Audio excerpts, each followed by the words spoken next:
Good evening from ITV News West Country. First tonight, campaigners gathered in the centre of Bristol tonight to mark 2 years since a peaceful protest against proposed police powers turned angry. Police vans were set alight and the windows of Bridewell Police Station smashed as hundreds of people clashed with officers. Well, a little earlier, Richard Payne sent this report. Well, 2 years on from those riots, people are back on the streets of Bristol tonight, smaller in number and far more peaceful. It is loud, it is passionate, but it is peaceful at this moment. They've come deliberately to Bridewell Police Station, the scene of the violence, extreme violence 2 years ago, and speeches are being heard tonight, but the police presence is noticeably quiet. There are only a handful of officers really just watching and waiting, even though the road is blocked and has been for a few minutes now. There's a lot of passion amongst those who say the police powers are still too strong when dealing with peaceful protests. Remember, Kill the Bill was all about stopping the new Police Act coming into force. It did come into force last April, and people here say it must be repealed. They are standing up, they say, for those who have been imprisoned as a result of that violence 2 years ago. 32 people have been sent to prison for a total of almost 100 years. 22 people are still being sought by police, so the fallout from it 2 years on goes on, as does the anger and the protests from the people here tonight. Perhaps 250 in number. They will be here for some time, but it does remain peaceful, and we will watch and wait for developments. Richard Payne, ITV News, Bristol. Some other news for you tonight, and tributes have been paid to a boxer from Bristol who has died at the age of 19. Jude Moore came through the ranks at Down End Boxing Club to become a two-time national champion. Head coach Craig Turner says they're devastated by his loss. They'll be holding a tournament next month in memory of the man they were certain was a future world champion. Now, a community leader in Bristol says he's incredibly grateful after dozens of people linked arms to stop bailiffs evicting him from his home. George Francis, who lives in Easton, says he owes around £30,000 in loans taken out by his uncle, who has since passed away. Housing union Acorn says he should be allowed to pay the money back in instalments. Max Walsh reports. George Francis is well known in this community. Instrumental in St Paul's Carnival, his work at Bristol University and volunteering in the area.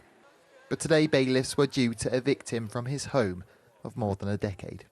I'll be homeless, I ain't got nowhere to go. There's nowhere for me to go. This is where I live. George cared for his uncle here before he died 6 years ago and believes along with his siblings he had inherited the property. But he says he only realised the extent of the debts accrued by his uncle last month. Not enough time to meet today's deadline. I feel terrible. I feel like that I've let my family down. How am I going to pay it? That's it. How am I going to pay this debt, which is £27,000? Obviously, I haven't got £27,000 cash. So, problem. Bailiffs did arrive this morning, but soon turned away after seeing the huge amount of support organised by the housing union Acorn. The amount of money that the mortgage company is trying to get is quite small in comparison to the value of the house. So it seems completely unjust and unreasonable that they're trying to kick him out for this small amount of money when he said that he's happy to pay it back in a payment plan. But mortgage company Together suggests the ownership of this house is not as it seems. In a statement, they say it's important to recognise that Mr. George Francis is not a customer of ours and has never owned or demonstrated any legal rights to the property. We are therefore unable to engage with him about the loan accounts relating to the property. It will always be a last resort for us to apply for a possession order. George has today been seeking out lawyers to help resolve this dispute so he can remain in his home and in the community, which will keep fighting for him. Max Walsh, ITV News. Now, the M48 Severn Bridge has fully reopened to traffic after 9 months of work and 9 safety inspections. National Highways has been repairing and replacing the corroded suspension cables at a cost of £5 million. Here's Ken Goodwin. This is what it takes to inspect the cables which hold up the Severn Bridge. It's a regular job carried out every 5 years. The latest work has just finished. Unfortunately, in 2006 we found there was significant corrosion of the suspension cables, and since then we've done about £30 million worth of work to stabilise the issue, to assess it and to make it safe.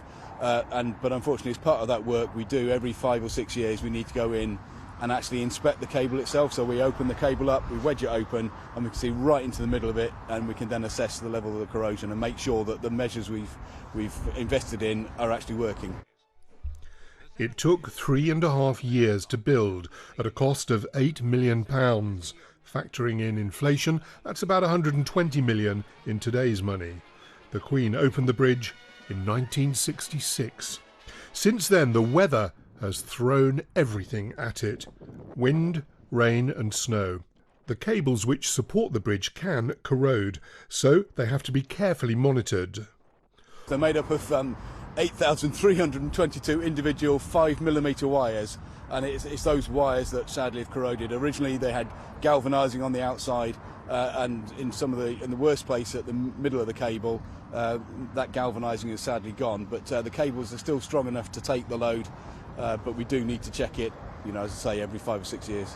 Since the tolls were removed, the bridge has had a lot more traffic, but the good news is, say the engineers who look after it, is that it's got a lot more life in it yet.